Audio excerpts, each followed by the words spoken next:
माध्यम से आने वाले समय में ऊर्जा का कैसा स्वरूप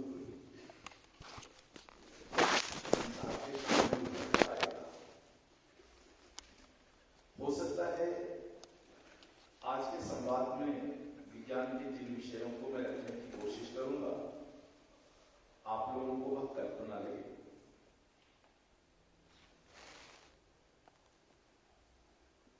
लेकिन अभी नहीं, अभी समय हमारे बाद वाली पीढ़ियां विज्ञान के उस संदर्भ को लेकर के आगे बढ़ेगी। अभी उसका पर्याप्त समय नहीं आया है।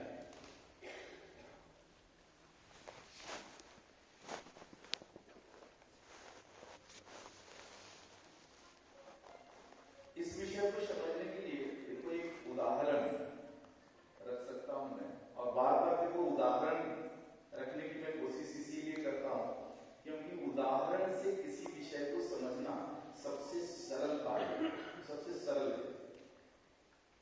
आप में से बहुत सारे जो लघुक्षेत्र भाई हैं, बहनें भी हैं, बहुत सारे ऐसे जिन्होंने नाड़ी विज्ञान पर अच्छा कार्य किया है, अच्छी पकड़ बनाई है। किसी भी मरीज को देखने के साथ आपका जो एक अनुमान होता है कि इसको ये बीमारी होगी, स्पर्श बहुत दूर की बात है। स्पर्श तो नाड़ी विज्ञान का पहला चरण है। ये पहला चरण में लोग स्पर्श करते हैं। जब आप उससे ऊपर उठते हैं तब स्पर्श की जरूरत नहीं पड़ती है।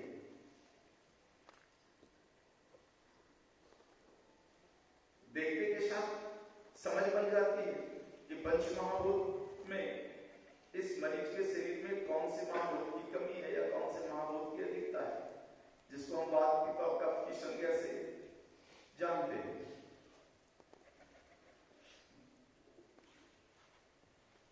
दूसरे चरण तक आप में से बहुत सारे लघुक्षेत्र भाई बहन दूसरे चरण तक पहुंच गए। नाड़ी विज्ञान के इस दूसरे चरण को प्राप्त कर लिया है। नाड़ी विज्ञान का जो तीसरा चरण है उसमें जाने की आवश्यकता आपको है, और वह है ध्वनि को समझना, कि किसी की ध्वनि से उसके शरीर के महाभूतों का आकलन कर लेना। ये तीसरा चरण है। तीसरे चरण में अभी प्रवेश नहीं हुआ है।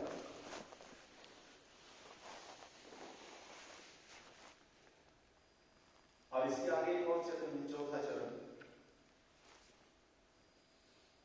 जिसमें मात्र मरीज का संदर्भ जानना काफी होता है। इसलिए मैंने कहा कि ये जो पीढ़ी है, ये पीढ़ी में ऊर्जा के उस स्वरूप पर पहुंचेगा आपके आने वाली पीढ़ी जो पीछे, लेकिन आप उसको तैयार करोगे तब।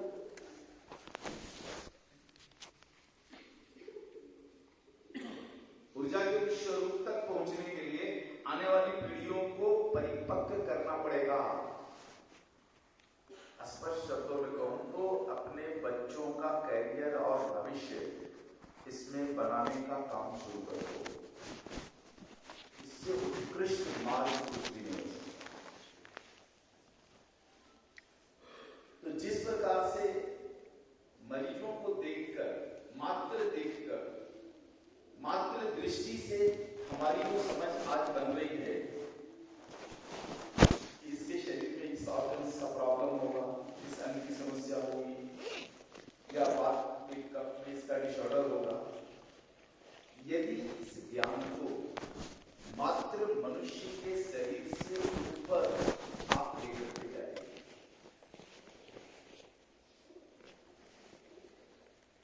और पृथ्वी को भी एक शरीर की भांति देखने का प्रयास शुरू कीजिए, तो आपको ऊर्जा के उस स्वरूप का दर्शन हो जाएगा जिस स्वरूप की परिकल्पना हमारी आने वाली पीढ़ियां उसका दर्शन भी करेगी और उसका एप्लीकेशन भी करेगी।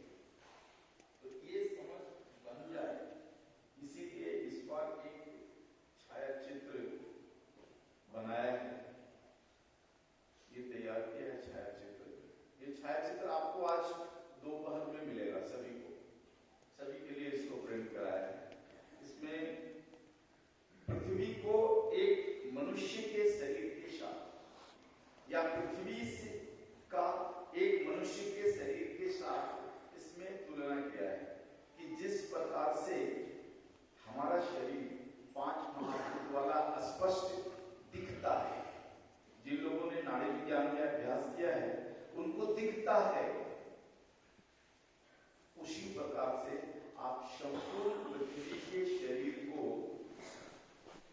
देखने का अभ्यास शुरू करो। तो पृथ्वी के 5 महाभूत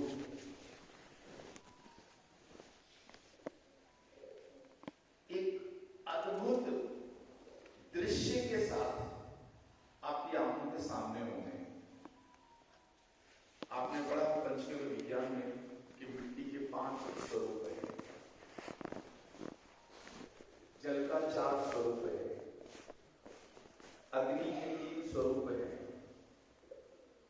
वायु का 2 स्वरूप है और आकाश का मात्र 1 स्वरूप है।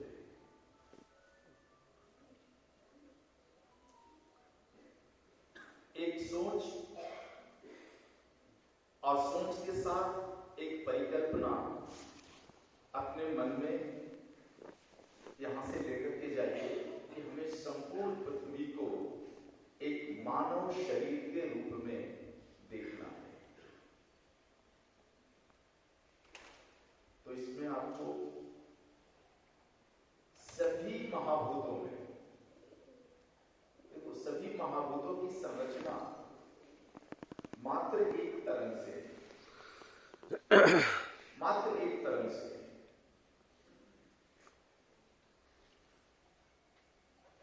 इसीलिए हम सभी महाभूतों को क्या कहते हैं? कंपाउंड एलिमेंट, यौगिक तत्व। इसमें किसका योग है मिला हुआ? मात्र एक तरंग का योग मिला हुआ। इस विषय पर एक जो भूल आधुनिक विज्ञान ने की है और इसमें श्रम और अर्थ दोनों जो बर्बाद किया जा रहा है, हम गविशिद्धों को इसकी समझ बना लेनी चाहिए। बाहरी लोगों का नहीं कहूंगा मैं, लेकिन हम गविशिद्धों की समझ इस पर बन जानी चाहिए कि हम जिस महाभूत में रहते हैं, जो महाभूत हमारा निवास है, हमको अपने जीवन की सारी क्रियाएं उसी के अनुरूप करनी पड़ेगी।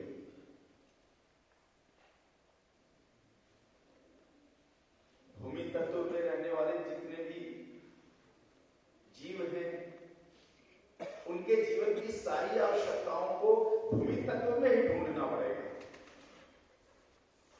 जो जलचर हैं उनको जल में ही ढूंढना पड़ेगा, जो अग्निचर हैं उनको अग्नि में ही ढूंढना पड़ेगा, जो वायुचर हैं उनको वायु में ही ढूंढना पड़ेगा, और जो आकाश में रहने वाले हैं उनको आकाश में ही ढूंढना पड़ेगा। मिट्टी के अंदर भी अग्नि का एक स्वरूप है, जल में भी है, वायु में भी है, आकाश में भी है।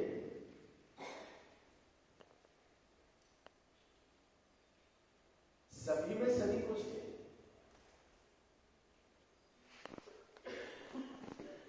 मिट्टी के अणुओं को जब आप तोड़ोगे, मिट्टी के अणुओं को तोड़ने की वह कला अभी आधुनिक विज्ञान के पास नहीं है, लेकिन हमारा जो पीछे वाला जनरेशन है वो तोड़ेगा, और मिट्टी जब टूटता है तो जल बनता है।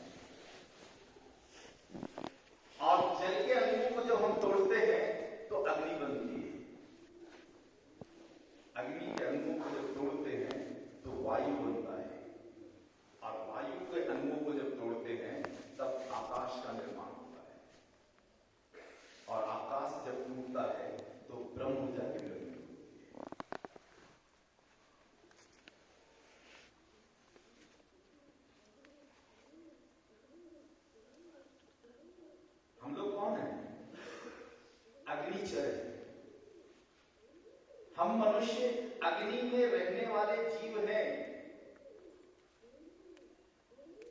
धरती पर रहने वाले जीव सरीसृप है, सर्प है, छिपकली है, जो रेंग कर चलते हैं, सरीसृप कहते हैं। ये भूमिचर है। मछली जलचर है, उसको अपने जीवन की सारी आवश्यकता और उस आवश्यकता से संबंधित ऊर्जा को जल में ही खोजना पड़ेगा। मिट्टी में रहने वालों को मिट्टी में ही खोजना पड़ेगा, अग्नि में रहने वालों को अग्नि में ही खोजना पड़ेगा, वायु में रहने वालों को वायु में ही खोजना पड़ेगा, जो आकाश में रहने वाले हैं उनको आकाश में ही ढूंढना पड़ेगा, और जो आकाश से ऊपर जो ब्रह्म ऊर्जा में रहने वाले हैं उनको ब्रह्म ऊर्जा में ही खोजना पड़ेगा। यदि हम अपने जीवन की गति को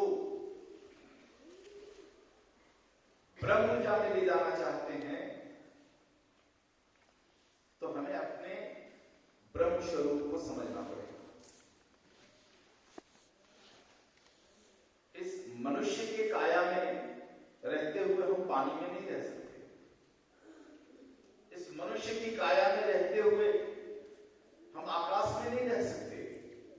इस मनुष्य की काया में रहते हुए हम ब्रह्म ऊर्जाओं में नहीं रह सकते।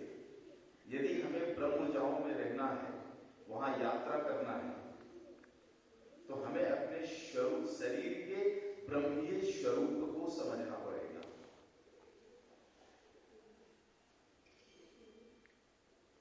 और इन सारी प्रक्रियाओं में जो सबसे सरल मार्ग है वो गाय का मार्ग है। गाय देखो, तीन चीजें जो दृष्टिगोचर रूप से देती हैं, उसमें कौन है? भूमि। भूमि क्या है? अग्नि का कॉम्पैक्ट रूप है। ब्रह्म ऊर्जा की तरंगें जब आपस में मिलती है तो आकाश बनता है। आकाश की तरंगें जब आपस में मिलती है तो वायु का निर्माण होता है, और वायु के तरंग आपस में मिलते हैं तो अग्नि बनता है, और अग्नि आपस में जुड़ता है तो जल बनता है, और जल आपस में जुड़ता है तो मिट्टी बनती है, और मिट्टी के कण आपस में मिलते हैं तब पाषाण बनता है, और पाषाण के कण आपस में मिलते हैं तो धातु बनता है।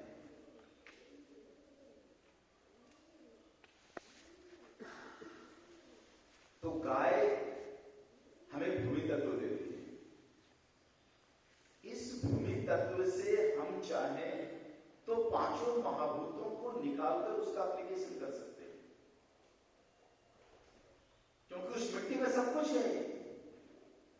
उस मिट्टी में ब्रह्म भी है, आकाश भी है, वायु भी है, जल भी है, भूमि भी है, पाषाण भी है, धातु भी है।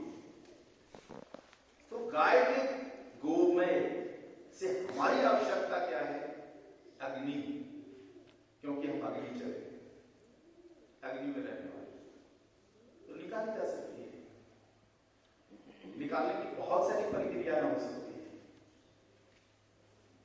गाय हमें दृष्टिगोचर रूप में दूसरा द्रव्य क्या देती है? क्षीर। क्षीर से हमारी आवश्यकता अग्नि निकालने की है, निकलेगा। गौमूत्र, उसमें भी अग्नि निकलेगा। तो गौवंश के जो तीन दृष्टिगोचर द्रव्य हैं, इन तीनों दृष्टिगोचर द्रव्यों से अग्नि निकालने की जो अद्भुत प्रक्रिया है वो आने वाले दिनों में खराब होगा, ऐसा मुझे दिखता है। स्वरूप क्या होगा निश्चित रूप से नहीं कह सकते, लेकिन वर्तमान में जो विज्ञान है उसके गणित के आधार पर जो परिकल्पना जो मेरे मन में आती है, इस परिकल्पना को रखने की कोशिश करूंगा, और संभव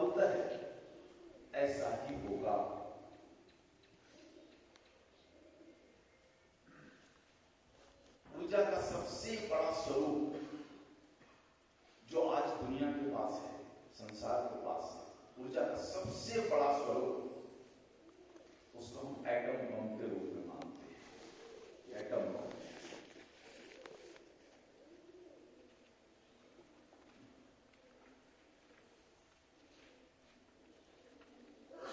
दुनिया में प्रलय लाई जा सकती है। एटम बम की टेक्नोलॉजी और उसके छूटने के बाद के परिणाम का अध्ययन करोगे कि एटम बम छूटने के बाद विश्व को इतनी हानि क्यों होती है, इसकी प्रक्रिया क्या है।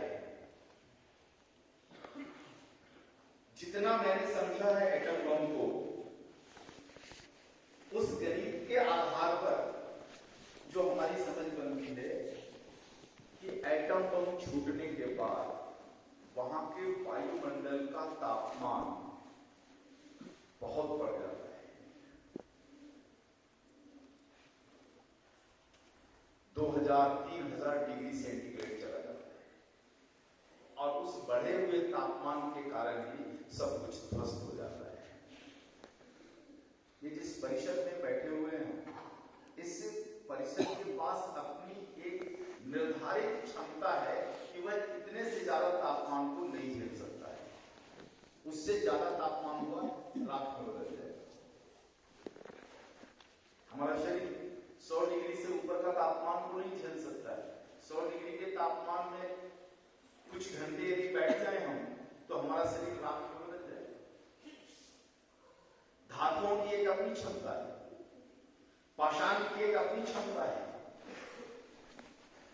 तो एटम बम फूटने के बाद होता यही है कि कई मील दूरी तक उस वायुमंडल का तापमान इतनी ऊंचाई पर चला जाता है कि सारी चीजें ध्वस्त हो जाती है, टूट जाती है, बिखर जाती है। यह तो ऊर्जा का विध्वंसक रूप है, लेकिन एटम बम से उत्पन्न इस ऊर्जा को सकारात्मक रूप भी दिया जा सकता है। इस एटम बम को बनाने में कई तरह के तत्वों के अणुओं की सिमेट्री बैठाई जाती है। जो कल भी आपको बताया कि हमारे यहाँ जितने भी नृत्य कलाएं हैं, उन नृत्य कलाओं में पांव का जो ताल है, ये मैथमेटिक्स का एक बहुत ही इंटीग्रेटेड थ्योरी है और इसी थ्योरी के आधार पर एटम बम बना हुआ है।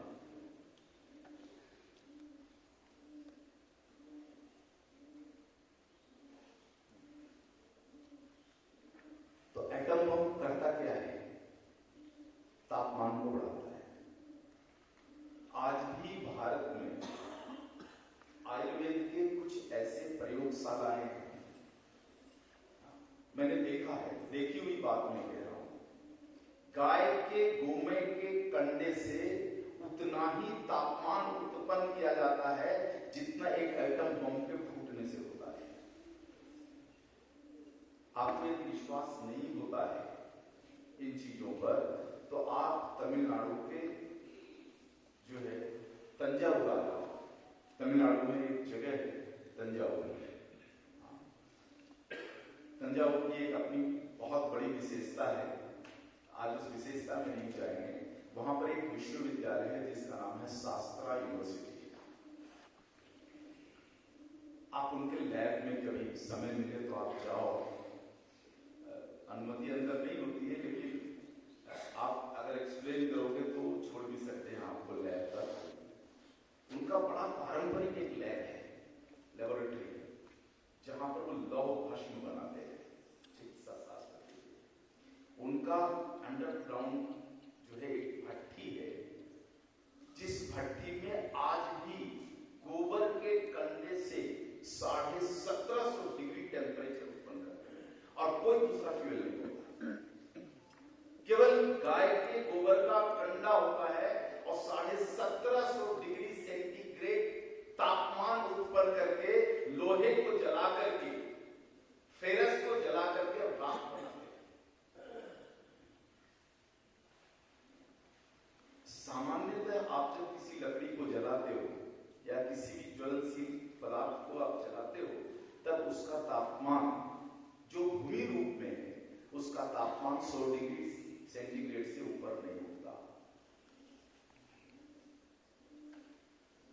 ये जो कला है कि सामान्य दिखने वाला गोबर के अंदर 1750 डिग्री सेंटीग्रेड ऊष्मा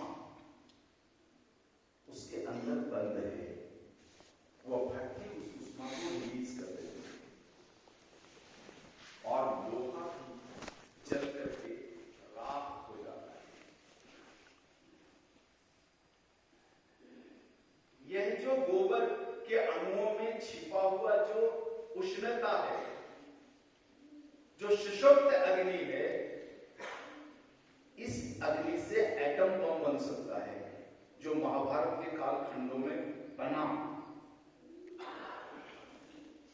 उस समय सारे जितने भी आर्म्स लगे, महाभारत के थोड़ा अंदर घुस करके समझने की कोशिश करो, तो जितने भी जो आर्म्स बने सभी प्राकृतिक। यदि उस ऊर्जा को हम सकारात्मक दिशा दे दें, तो हम अपनी चरों के लिए आने वाले दिनों में एक बहुत बड़ी ऊर्जा हाथ लगेगी। जो मैं देख रहा हूं, मैंने पृथ्वी को एक शरीर के रूप में देखने की कोशिश की है, इसलिए मुझे दिखता है कि गोबर के कंडे के अणुओं में सुसुप्त इतनी जो प्रचंड ज्वाला है, इसको एक कैप्सूल में तिरोहित किया जा सकता है, एक कैप्सूल बनाया जा सकता है। अब आप चाहो तो उस कैप्सूल को अपने स्कूटर में लगा करके स्कूटर चला लो, कैप्सूल खाली हो जाएगा, कैप्सूल फेंक देना, दूसरा कैप्सूल लगा देना। आप चाहो तो उस कैप्सूल को निकालकर अपने कार में लगा लो, तो आपकी कार चल जाएगी। सबको उष्णता ही चाहिए। गोबर के अणुओं में व्याप्त इस प्रचंड ज्वाला को कॉम्पैक्ट करना और खोल देना, यही तो कला विकसित करनी है। आप चाहो तो उस कैप्सूल को रॉकेट में लगाते, रॉकेट लगा, और रॉकेट भी आसानी से उड़ जाएगा, क्योंकि रॉकेट को उड़ने के लिए जो वायुमंडल है वो बड़ा भिन्न है, बहुत भिन्न है। रॉकेट को अग्नि से निकल करके वायु में जाना पड़ता है, और वायु से निकल करके उसको आकाश में जाना पड़ता है, और जहां पृथ्वी की गुरुत्वाकर्षण शक्ति समाप्त होती है, उसके बाद उसको ब्रह्म ऊर्जा में जाना पड़ता है, कॉस्मिक एनर्जी के क्षेत्र में जाना पड़ता है। इतना परिवर्तन, फ्यूल का इतना परिवर्तन अलग अलग जो होगा, वो तभी हो सकता है जब कोई ऐसा फ्यूल बने जो सभी महाभूतों में बराबर कार्य कर सके, तभी संभव है। तो गाय के गोमय से उत्पन्न ऊर्जा हो, या गाय के क्षीर से निकाली हुई ऊर्जा हो, या गाय के मूत्र से निकाली हुई ऊर्जा हो, ये पूरे सौरमंडल के सभी ग्रह, सभी उपग्रह और उनके वायुमंडल में प्रवेश करने की क्षमता रखते हैं। आज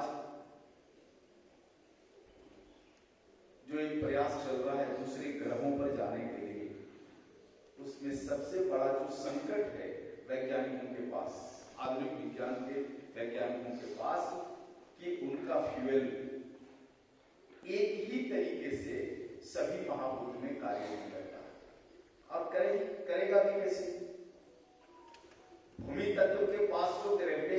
फोर्स है वो अलग है, जल के पास जो ग्रेविटेशनल फोर्स है वो अलग है, वायु के पास जो ग्रेविटेशनल फोर्स है वो अलग है। जब आकाश में जाते हो तो ग्रेविटी बदल जाती है, और पृथ्वी के गुरुत्व से जब बाहर निकलते हो तब वो एक अद्भुत गुरुत्व ऊर्जा में प्रवेश कर जाती है।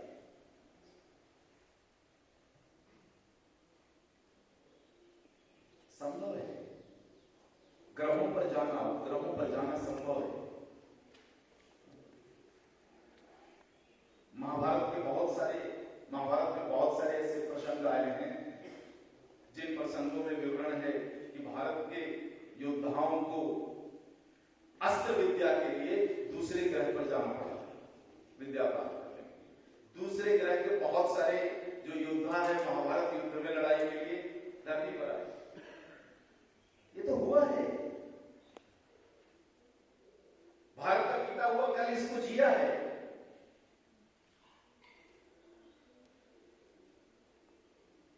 किसी कारण से, प्रलय के किसी चपेट के कारण से ये सारी चीजें लुप्त हुई है, फिर निकल करके आएगी। और ग्रहों पर आना जाना सहज तभी हो पाएगा जब ऊर्जा के इस स्वरूप को हमारी आने वाली पीढ़ियां विकसित करेगी। बड़ा सपना जैसा लग रहा है ना, कि ऐसा हो सकता है क्या? मुझे तो स्पष्ट दिखता है ऊर्जा के इस स्वरूप को,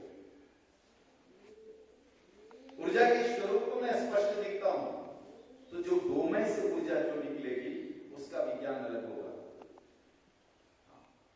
क्योंकि वह भूमि तत्व से निकलने वाली ऊर्जा होगी। ठीक जो जल का शुद्ध स्वरूप है, इससे जब ऊर्जा हम निकालेंगे उसका स्वरूप अलग होगा। और मूत्र तो ऊर्जा में सबसे उत्कृष्ट दिखता है, सबसे ज्यादा ऊर्जा गाय की इन 3 गव्यों में यदि किसी के पास है तो जो मुझे दिखता है, हो सकता है वो शब्द नहीं हो, लेकिन जो मुझे दिखता है वो तो गौमूत्र में दिखता है। ऊर्जा की गहराई में जाकर अगर समझना है तो आपको एक दूसरे विषय को समझना पड़ेगा, और उस विषय का नाम है घर्षण, फ्रिक्शन। फ्रिक्शन को समझ लो, ऊर्जा समझ में आ जाएगी।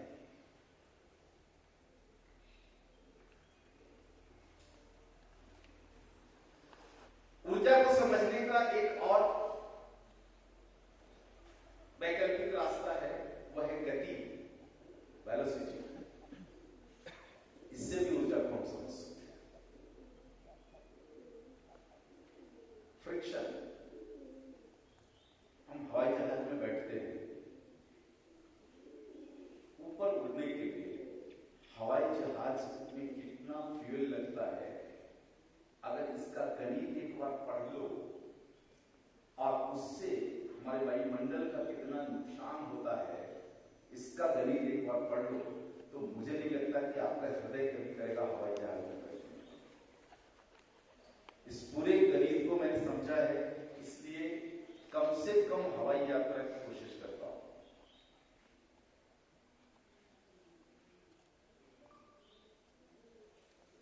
हवाई जहाज में फ्यूल लगता नहीं, फ्यूल पीता है,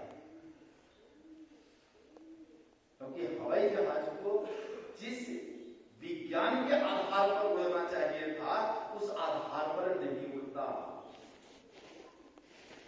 हमारे यहां भारत में, पुराने भारत में, महाभारत कालखंड में भी और उससे पहले भी हमारे भारत में वायुयान तो था ही। रावण ने मां सीता का जो हरण किया वायुयान से तो ही किया था, पुष्पक से ही तो किया। और पुष्पक एक नहीं था, पुष्पक के समकक्ष बहुत सारे वायुयान थे उस समय। उनकी फ्यूल क्या थी, उनके उड़ने की टेक्नोलॉजी क्या थी, ये टेक्नोलॉजी ढूंढने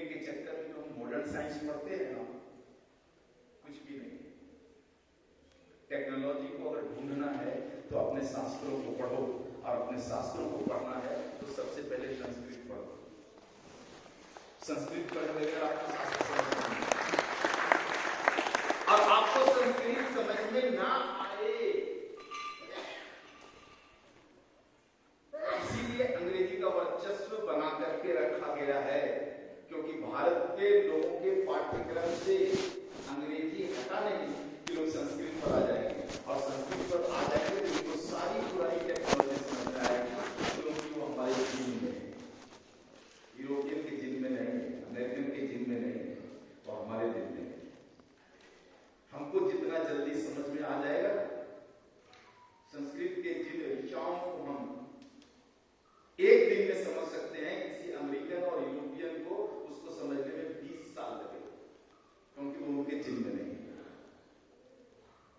हमने अपने सोए हुए जिन को अगर जगा दिया तो सारी टेक्नोलॉजी समझ में आ जाएगी।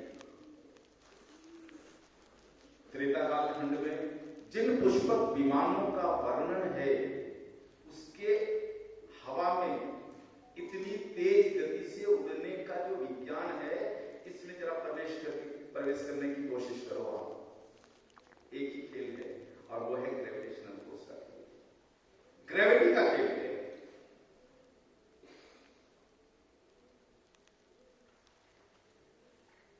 ये गिलास है, यहां पर टिका हुआ है, क्यों टिका हुआ है?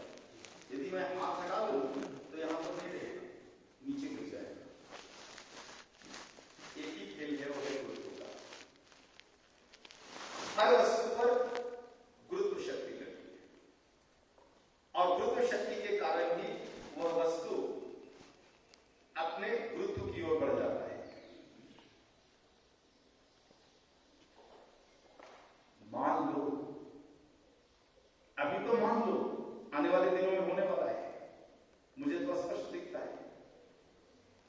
आने वाले दिनों में जो साइंस डेवलप होने वाला है, गाय के गपियों की मदद से, वो ग्रेविटेशनल फोर्स को आधार मान करके होने वाला है। हमारी आने वाली पीढ़ियां ग्रेविटेशनल फोर्स से खेलेगी, और किसी भी वस्तु के ग्रेविटेशनल फोर्स को जीरो करने की ताकत रखेगी।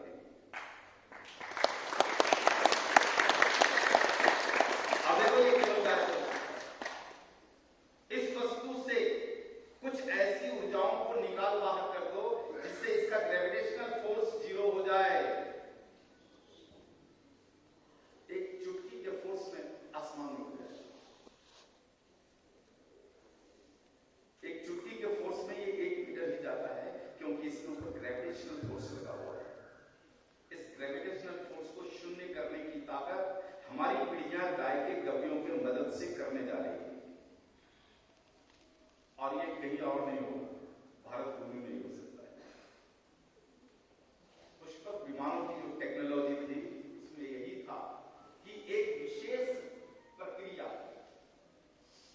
गाय के गपियों के हाइड्रोजन के एप्लीकेशन से एक विशेष प्रक्रिया करके विमान का ग्रेविटेशनल फोर्स जीरो कर दिया जाता था, और मात्र एक घी के दीपक की ऊर्जा से पुष्पक ऊपर उठ करके उड़ने लगा।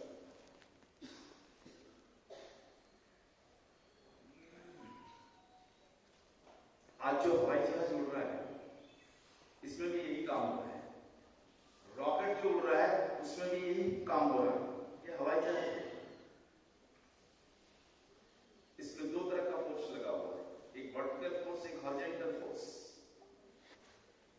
हवाई जहाज के 2 इंजन में जो ईंधन बहुत ज्यादा क्वांटिटी में जलता है, वो करता क्या है? वर्टिकल फोर्स को जीरो कर देता है। जीरो नहीं कर सकते, माफ करना, जीरो नहीं होता है, कम किया जाता है, और हॉरिजॉन्टल फोर्स को बढ़ा दिया जाता है विंग के माध्यम से, तो हवाई जहाज उड़ जाता है, बहुत फ्यूल लगता है। आने वाले दिनों में ये टेक्नोलॉजी समाप्त होने वाली है, और आप देखना, मतलब आप अगले जन्म में देखना, शायद इस जन्म में नहीं देख पाओ। हम भारत के लोग जन्म जन्मांतर को मानते आए हैं। कुछ ऐसी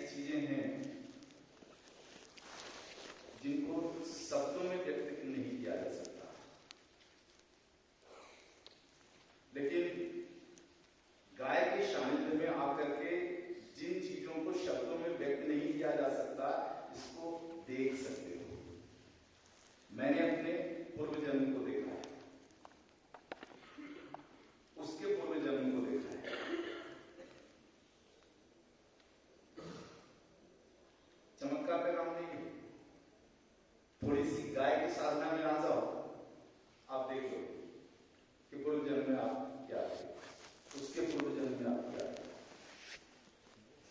इस विषय को विस्तार को नहीं ले जाऊंगा, ये दूसरा विषय है। तो इसलिए कह रहा हूं कि आप थोड़ा समय गाय के प्रति साधना में लगा दो, जन्म जन्मांतर को देख सकते हो। और आपको पता है मैं बड़ी बड़ी बात करना पसंद नहीं करता, जिसको जी लिया है उसी विषय पर मैं बात करता हूं। हो सकता है कि हमारे जीवन में ही यह टेक्नोलॉजी आ जाए, तो गाय के गोमय के अंदर जो 1750 डिग्री सेंटीग्रेड की ऊर्जा सुषुप्त अवस्था में है, इसको आने वाली पीढ़ियां निकाल के कैप्सूलिंग करेगी।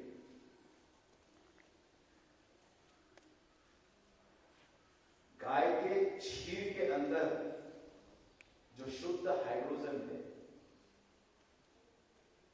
जिसके बारे में आज भी वैज्ञानिक कहते हैं कि भविष्य का वही फ्यूल होगा, हाइड्रोजन ही भविष्य का फ्यूल है। आज वैज्ञानिक बोल रहे हैं कि डीजल और पेट्रोल खत्म हुआ तो हमें हाइड्रोजन पर ही आना पड़ेगा।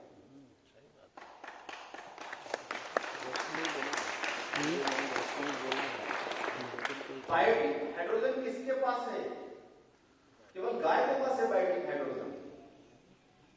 इसलिए इतना बड़ा बिग बैंग थ्योरी में जब हाइड्रोजन के प्रोटॉन्स को तोड़ा गया तो सोर्स गो में लिया गया, लेकिन ये बोलते हैं भारत का सम्मान करते हैं। तो गाय के गोबर के पास, गोमय के पास प्रकृति का शुद्ध हाइड्रोजन है, शुद्ध हाइड्रोजन।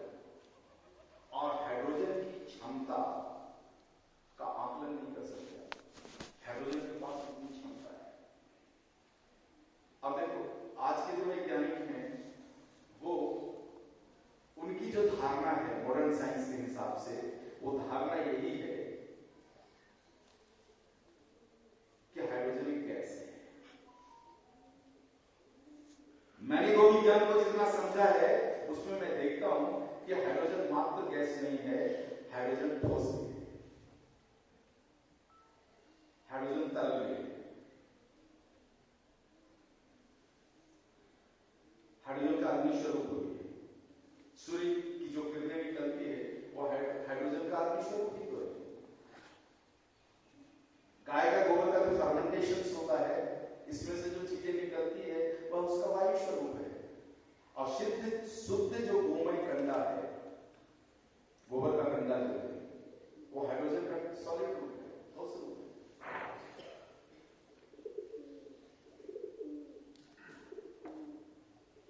हमें जाना पड़ेगा हाइड्रोजन के अंतरिक्षीय स्वरूप के ऊपर, और वहां जाने के बाद हम हाइड्रोजन जो आने वाले समय की जो ऊर्जा है, इनकी कैप्सूलिंग कर सकेंगे। गैसीय हाइड्रोजन को एक प्रयोग हुआ था, प्रयोग कितना सफल हो पाएगा पता नहीं। ये उस समय की बात है जब राजीव भाई थे और उन्होंने कर्नाटक के ही कुछ जो जैव वैज्ञानिक हैं उनके साथ मिलकर के कुछ करने की जब उन्होंने कोशिश किया था, तो उसमें हुआ कि हाइड्रोजन जो गैस के रूप में है, इसको अगर -234 डिग्री सेंटीग्रेड लाया जाए तब वह पाषाण में बदल जाता है। पाषाण में बदल जाता है। तो कई हजार लीटर हाइड्रोजन को यदि आज भी हम 200 से नीचे टेम्परेचर में अगर लेकर के जाते हैं तब वह पाषाण में बदलता है। यानी जो हाइड्रोजन गैसीय स्वरूप में है वो ड्राई स्टेट में बदल जाता है। लेकिन यह काम आज के विज्ञान में बहुत बड़ी लेबोरेटरी में होगा। हमारी आने वाली पीढ़ियां इसको सहज कर देगी। और गाय की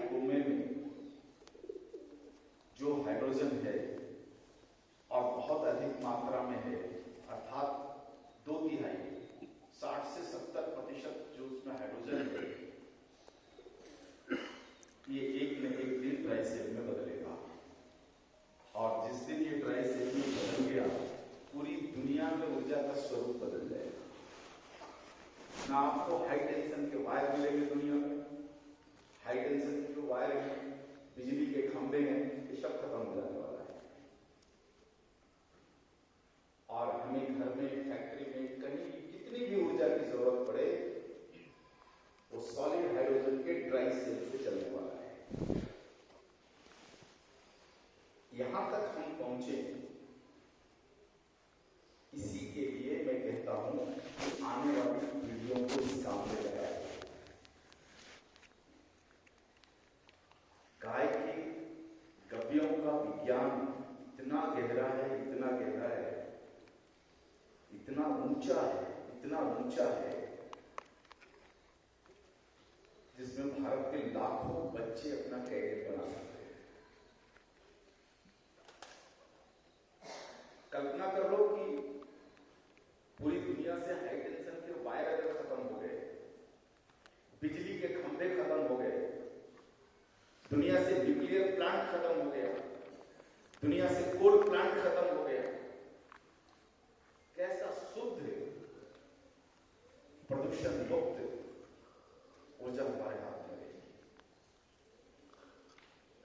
और दुनिया में जो ऊर्जा से जो प्रदूषण हो रहा है, उससे मुक्ति का मार्ग इसी टेक्नोलॉजी से निकलेगा जो गाय के गर्भ में छिपा हुआ है। उसमें से कोई निकाले, इसके लिए एक पीढ़ी लगती है। और इसीलिए तो बार बार कह रहा हूं मैं कि अपने बच्चों का कैरियर इसमें लगा दो। बहुत बड़ा मार्ग है। आप भारत का नहीं, दुनिया का परिदृश्य बदल सकते हो, क्योंकि गाय आपकी मुट्ठी में है, आपके हाथ में। गाय के इस आणविक स्वरूप को मात्र हम भारतवासियों ने समझा है। ऐसा नहीं है कि यह गौवंश केवल भारत में है। पूरे पृथ्वी का भूगोल, पूरे पृथ्वी को समझो आप। भूमध्य रेखा से उत्तरांश 25 डिग्री और भूमध्य रेखा से दक्षिणांश 25 डिग्री में जितने भी देश हैं, सभी देशों के पास गौवंश थी। लेकिन इस गौवंश के परिपालन की जो समझ है, वह हम भारतवासियों के पास अद्भुत था, इसलिए गौवंश को बचा लिया। और दक्षिण अमेरिका और उत्तरी अमेरिका के जो कुछ देश हैं, ब्राजील से लेकर के अर्जेंटीना तक का जो बेल्ट में जितने भी देश हैं, इन देशों के पास भी भरपूर सूर्य केतु नाड़ी गौवंश थी। लेकिन उनके परिपालन की टेक्नोलॉजी वो नहीं थी जो हमारे पास है, इसलिए वहां पूर्णतः समाप्त हो गई।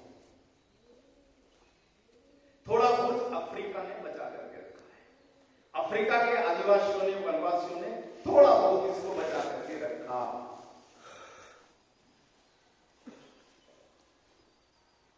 भारत ने इस विषय को अपने जीवन के आचार संहिता के साथ जोड़ दिया। सीधी समझ वाली बात कहूं तो धर्म के साथ जोड़ दिया। और हमारी धार्मिक आस्था को कोई भी आक्रांता डिगा नहीं पाया, हमारे अस्तित्व को कोई मिटा नहीं पाया। इसलिए गाय का यह विज्ञान हमारे पास तो बच गया, और उसके कारण आज भारत में 100 से ज्यादा प्रजातियां बची हुई हैं। कल वेटनरी एक्सपर्ट थे ना, जिन्होंने कहा 30 प्रजातियां बची हैं।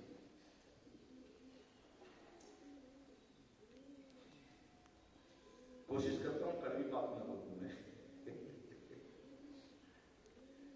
ये पूरा जो भारत सरकार का वेटनरी डिपार्टमेंट है ना, सत्यानाश कर दिया है भारतीय गौवंश का। घूमो भारत, उठो रामेश्वरम से, पार करो तमिलनाडु को, आंध्र प्रदेश को, तेलंगाना को, उड़ीसा को, पश्चिम बंगाल को, घुसो झारखंड में, बिहार, उत्तर प्रदेश, राजस्थान, हरियाणा, हिमाचल प्रदेश, गुजरात, महाराष्ट्र। एक बार घूमो तो अपने देश को, पता चलेगा कितनी गौवंश बची हुई। 100 से ज्यादा प्रजातियां। हमारे गवशित्रों का नेटवर्क कितना है? 25 राज्यों में 25 राज्यों का गणित तो अपने पास है। 25 राज्यों में धर्म के आधार पर ही हमने 100 से ज्यादा गौवंश प्रजातियों को बचा करके रखा है। अमेरिका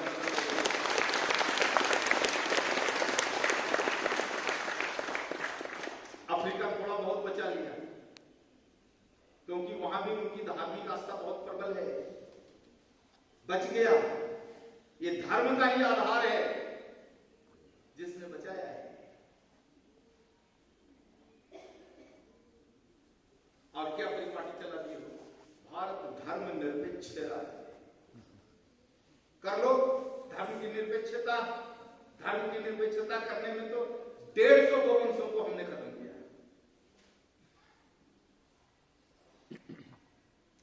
तो हमारा आधार देखो इतना मजबूत है, किसी भी कालखंड में खत्म नहीं हो सकता।